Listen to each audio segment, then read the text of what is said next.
Hi, I'm Rich with Inside HPC, and we're here at SC11 at the Convey booth, and I'm here with the founder and the CEO, Bruce Toal. Bruce, what on earth is hybrid core computing? That's what you guys do, right? That's right. So hybrid core computing is the combination of x86, which is the most dominant architecture that exists in the high-performance computing industry today, and a application-specific processor. So we use a reconfigurable fabric, which is made up with FPGAs, but our goal is to not make that FPGA anything that's visible to a customer. So how do we provide value to the customer? We provide solutions, tools for people to develop application-specific capability on the machine. So some examples. So what can you do with a hybrid core architecture? You can create your own instruction set. Now this is something that's pretty cool.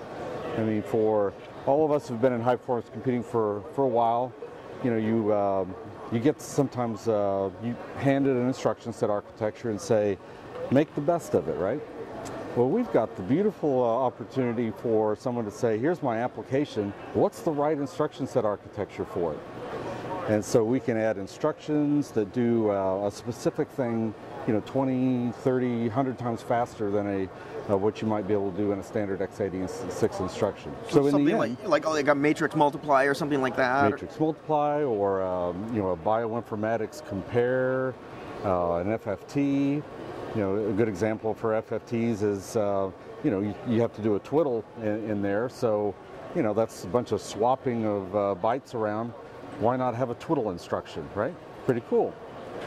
So, you know, we build personalities, is what we call it. So you've got this FPGA infrastructure, reconfigurable fabric, and we'll put an application-specific personality on there, whether it be for bioinformatics, for a you know, government customer, for oil and gas, for financial analytics. And you know, the real goal is to provide a huge amount of acceleration. So, you know, what makes our architecture and our product valuable is when, you know, we can deliver 20, 40, 50 times more performance in a footprint of that 2U platform there.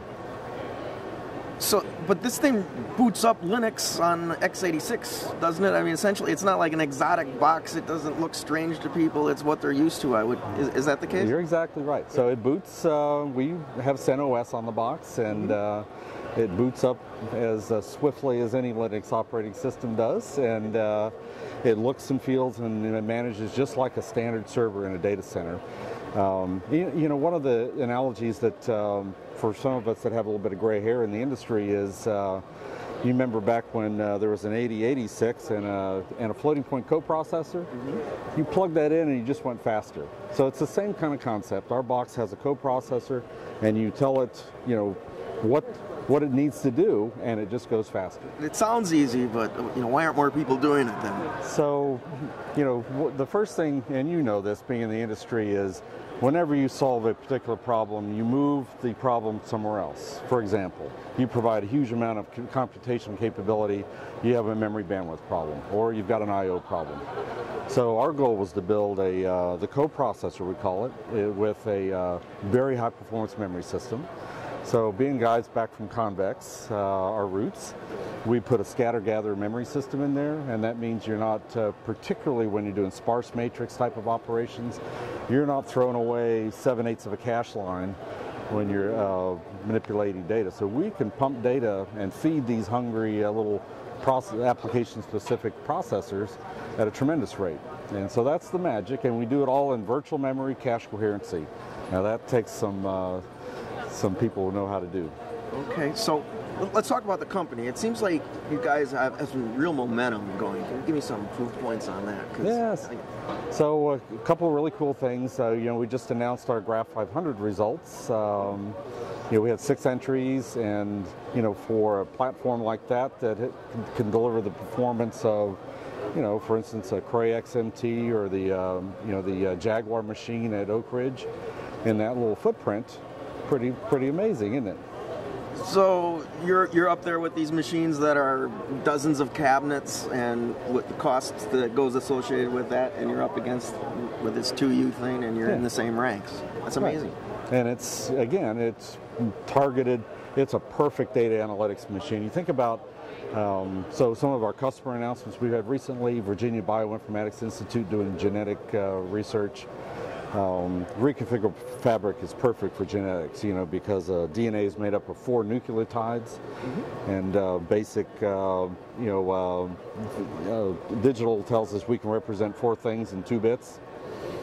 And we can do 2-bit arithmetic rather than be constrained with a 64-bit word length. So we can put in an architectural sort that's looking at just 2 bits and not throwing away the other 62 bits of.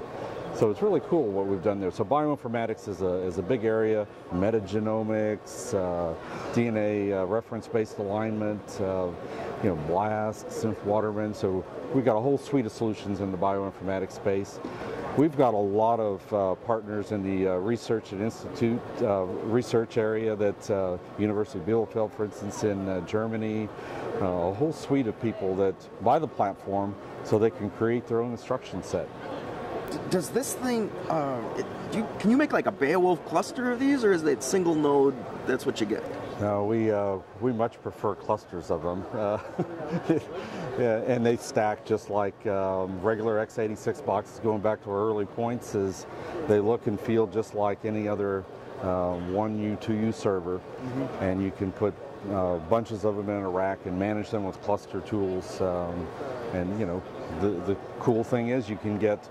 We've got people who have realized, you know, a 90% reduction in floor space at a data center, and, you know, almost 95% reduction in power envelope. So, you know, simple math. You accelerate something, you know, 20, 40 times, and the footprint can go down. You know, 1, 2 racks of our gear can replace 6 racks of something else.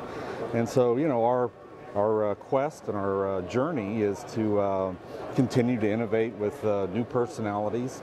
It takes us, you know, 6 months or so to put a new instruction set architecture, and you compare that with how long does it take to spin silicon, and with a new instruction set architecture, you know, we've an order of magnitude improvement in being able to innovate in computer architecture.